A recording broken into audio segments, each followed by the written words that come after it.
Hello.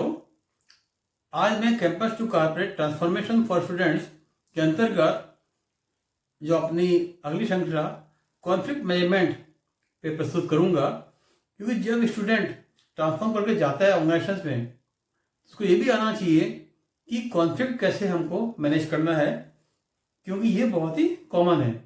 तो आइए इसी विषय पर हम लोग चर्चा करते हैं। और मेरी रिक्वेस्ट है, जितने भी स्टूडेंट देखो देखेंगे और लोग भी जो देख रहे हैं, वीडियो को पूरा देखिएगा ताकि आपको पूरा लाभ हो, क्योंकि कॉन्फ्लिक्ट तो बहुत ही कॉमन है हमारी लाइफ में। चलिए स्टार्ट करते हैं।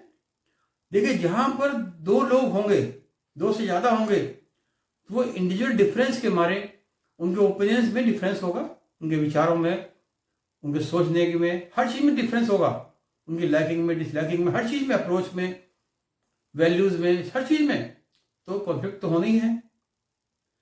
अब कॉन्फ्लिक्ट होना है, एट द सेम टाइम हमको सबको साथ में लेके चलना है, क्योंकि हमको कोई काम हम अकेले नहीं कर सकते।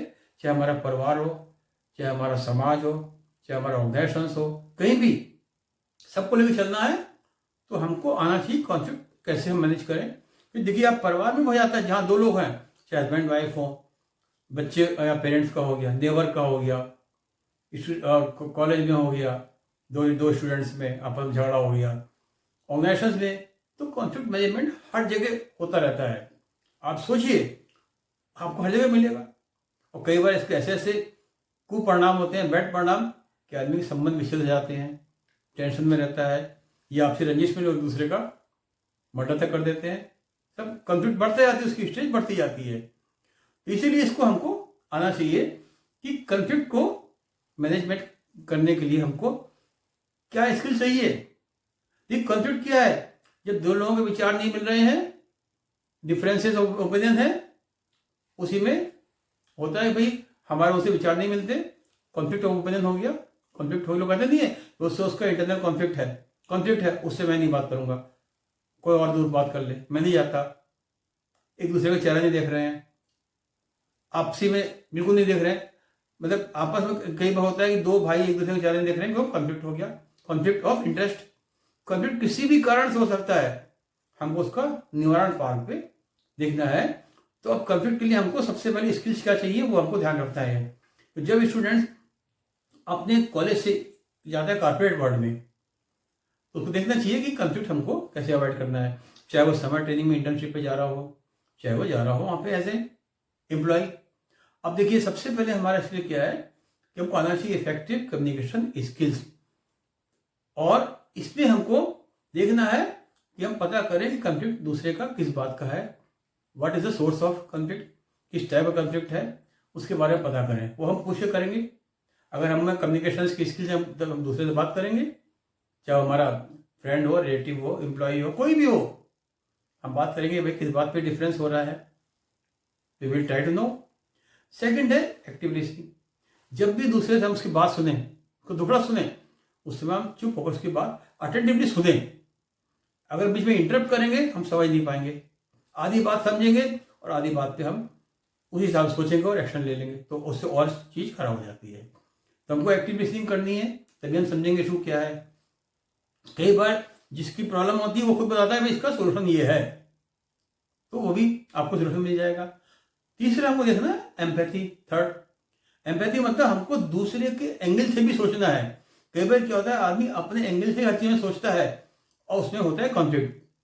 तो हमको दूसरे के एंगल से सोचना है, उसके लिए हमको चाहिए एम्पैथी। तो उससे हम समझ जाएंगे और हमारा कॉन्फ्लिक्ट खत्म हो जाएगा, कि हम दूसरे की भावनाओं को भी, उसकी समस्याओं को, सबको हम समझ पाएंगे। और ये बहुत बड़ा कारण है कि दूसरे एंगल से नहीं देखते हैं, हम हर चीज देखते हैं अपने एंगल से। इससे बहुत ज्यादा कॉन्फ्लिक्ट होते हैं, चाहे हमारा परिवार हो, चाहे समाज हो, चाहे ऑर्गेनाइजेशन हो, कहीं भी हो। दो लोग हैं, एक दूसरे के भावना समझ नहीं रहे हैं और हम उसके प्रॉब्लम समझ नहीं रहे हैं, कॉन्फ्लिक्ट हो रहा है। और हमारा चौथा पॉइंट आता है रिजॉल्विंग कॉन्फ्लिक्ट। अब हम समझ गए कॉन्फ्लिक्ट है किस बात पे, रिजॉल्व करना है। अगर रिजॉल्व नहीं करना है तो फायदा क्या, कॉन्फ्लिक्ट तो रहेगा।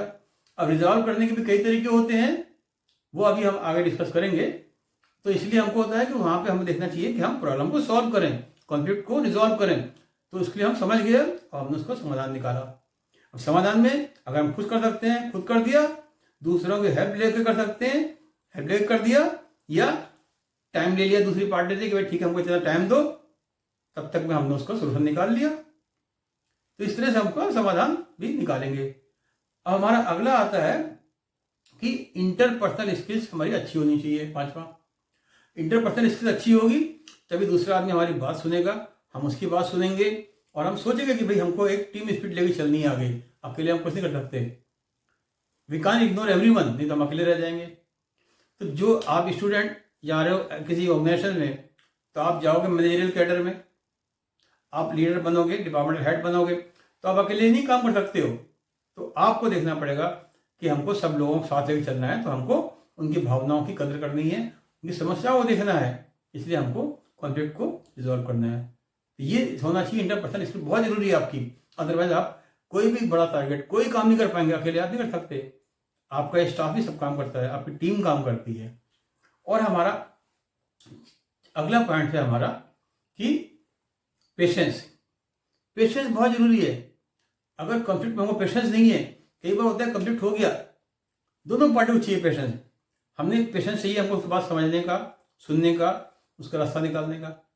अगर पेशेंस ही नहीं है, हमने कहा इग्नोर कर दिया, तो क्या होगा, कॉन्फ्लिक्ट और बढ़ जाएगा और दूसरा आदमी हमारी बात सुनेगा ही नहीं। तो हमको पेशेंस भी चाहिए समझने के लिए, सुनने के लिए। अब देखिए ये हो गया, हम समझ गए, हमने कर दिया। अब कॉन्फ्लिक्ट को हम कैसे रिजॉल्व करते हैं, उसके कुछ स्टाइल्स हैं, ढंग है। पहला क्या होता है, एकोमोडेटिंग। एकोमोडेटिंग का मतलब हमने दूसरे आदमी की समस्या करके एकोमोडेट कर लिया। कोई प्रॉब्लम हो रही है, हमने ठीक है यार इतना तुम कर लो, इतना हम कर लेते हैं, मतलब वो कहीं आगे बढ़ गया, हम पीछे हट गए, मतलब एक म्यूचुअल उस पर हमने एकोमोडेट कर लिया। या होता है कई बार जैसे उसमें ऑर्गेनाइजेशन वगैरह में आपने कहा भाई ठीक है आज हमारी ये शाम को पार्टी है, हर आदमी इस तरह के ड्रेस कोड में आएगा, एक आदमी नहीं आ पाया, अब आपने कहा भाई ये तो नहीं आया, इसको हम टॉलरेट नहीं करेंगे। अब आप देखो अगर कर सकते हो एडजस्ट, एकोमोडेट कर लो, नहीं तो एक इशू क्यों बनाओ। तो you should try to accommodate, उसके लिए चाहिए आपको एडजस्टमेंट। कि हमने एडजस्टमेंट कर लिया, दूसरे आदमी का कंप्लीट खत्म हो गया, उसको बाद में हमने समझा दिया, उसकी बेइज्जती भी नहीं हुई, उससे में बोलेंगे उसको फील होगा, एक सीन क्रिएट हो जाएगा। और दूसरा हमारा है अवॉइडिंग। कई बार क्या होता है, लोग अवॉइड कर देते हैं। कॉन्फ्लिक्ट हुआ हमारा, उस समय हमने जैसे मीटिंग में कई बार होता है सर, किसी स्टाफ ने कुछ बोल दिया, वो हमारे इंटरेस्ट की बात नहीं है या मेरा पॉइंट समझ नहीं पाया है, हम उसको झाड़ दें, प्रॉब्लम हो जाएगी। उसको हम बड़ा टेक्टफुली उस समय अवॉइड करके अगले इशू पे चले जाएंगे। या वो समझ गया फिर भी कुछ कर रहा है, उस समय अवॉइड कर देंगे, हम एक्शन नहीं लेंगे। जब मामला ठंडा होगा तब उसको हम समझाएंगे और तब उस पर हम एक्शन लेंगे। तो proper thing at proper time, in proper time पे हमको एक्शन नहीं लेना है कहीं भी। ऑर्गेनाइजेशन में खासतौर से टाइम बहुत बड़ा फैक्टर होता है, कोई भी हमारा डिपार्टमेंट हो। अच्छा, फिर हमारा आता है कंप्रोमाइजिंग। ये भी स्टाइल है, कंप्रोमाइज कर लिया यार ठीक है चलो भाई विड्रॉ हो गया, जैसे लोग करते नहीं, कंफ्लिक्ट हो गया, दोनों ने जाके पुलिस में केस किया, कोर्ट में केस किया, फिर बाद में भाई कंप्रोमाइज हो गया, आउट ऑफ कोर्ट सेटलमेंट हो गया, अपनी कंप्लेंट वापस कर ली, कंप्रोमाइज हो गया भाई, चलो भाई इतना तुम करो इतना हम करें, रास्ता निकल आया, कंप्रोमाइज। तो ऑर्गेनाइजेशन में कभी आप ट्रेनिंग में जाते हैं, ऑर्गेनाइजेशन में जाते हैं, कई बार आपको देखा भाई जो चीज़ आप सोचते हैं कि भाई क्या फायदा है, इशू बनाओ, अब देखो कंप्रोमाइज कर लिया भाई ठीक है, वो कहते नहीं भाई मैंने तो कंप्रोमाइज कर लिया है कि ये ऐसा है, एक्सेप्ट कर लो। अब कोलैबोरेटिंग मीन्स मिलके समाधान निकालना है। भाई कोई कॉन्फ्लिक्ट आ गया, हम आपसे मिले दोनों ने मिलकर निकाल लिया सब, इस कॉन्फ्लिक्ट का ये रास्ता है।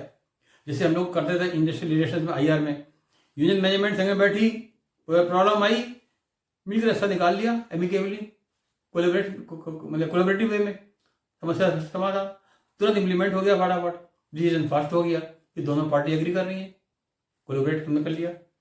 और हमारा लास्ट था यूजिंग अथॉरिटी। जब सब फेल हो जाए तो आप ऑर्गेनाइजेशन में हैं, आप सर्विस कर रहे हैं या फैमिली में भी हैं, आप पेरेंट हैं, जब नहीं हो पा रहा है अथॉरिटी कि भाई ठीक है, जैसे ऑर्गेनाइजेशन में करते थे हम लोग, हर जगह सब जगह होता है, नहीं कोई माना कंफ्लिक्ट हो गया, आप देख रहे हो कि यह आदमी नहीं मान रहा है, सारे मेथड फेल हो गए हैं, तो आपको फिर अपनी अथॉरिटी दिखानी पड़ेगी।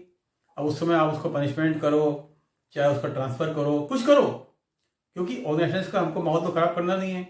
तो आप जब ट्रेनिंग में जाओगे तो आपको देखना पड़ेगा कि जितना कॉन्फ्लिक्ट यहाँ भी आता है, आप कोशिश करो कि उसको अपनी तरफ से, जैसे आप फ्रेश जाओगे तो उसको शुरू में आप समझोगे चीज़ों को, तो आप एकदम से रिएक्ट मत करो, झगड़ा नहीं करो, उसको टॉलरेट करो, पेशेंस रख के उसको एकोमोडेट करो और उसमें समझो उसको क्यों हो रहा है, और अपने सीनियर से बात करो। अपने इंटर्नशिप में भी और अपने फर्स्ट जॉब में भी आपको रिएक्ट नहीं करना है, क्योंकि आप वहाँ समझोगे, धीरे धीरे धीरे धीरे आप सब समझ जाओगे कैसे कॉन्फ्लिक्ट हैंडल करते हैं, क्या सिचुएशंस है। क्योंकि ऑर्गेनाइजेशन में सिचुएशन बहुत कॉम्प्लेक्स होती है, जितना बड़ा ऑर्गेनाइजेशन है उतनी कॉम्प्लेक्स सिचुएशंस है, और आपने जाति झगड़ा शुरू कर दिया कॉन्फ्लिक्ट पे तो आपकी इमेज खराब हो जाएगी। तो बिहेवियरली आपको बहुत साउंड होना है, पेशेंस रखना है, और आपको एकोमोडेट भी करना है, एडजस्ट भी करना है। इस तरह से आपको अपना देखना है कि हमारा कॉन्फ्लिक्ट हैंडलिंग हो जाए अच्छी तरह से। तो उम्मीद है ये आपको मेरा वीडियो पसंद आया होगा और ये आपकी हेल्प करेगा काफ़ी। और आपको कहीं कुछ डाउट हो तो आप मेरी इसमें चैनल पे मेरा ईमेल दिया है, आप मुझसे पूछ सकते हैं। और आप वीडियो को लाइक करिए, कमेंट्स करिए, चैनल को सब्सक्राइब करिए और बेल बटन दबा दीजिए। Thank you.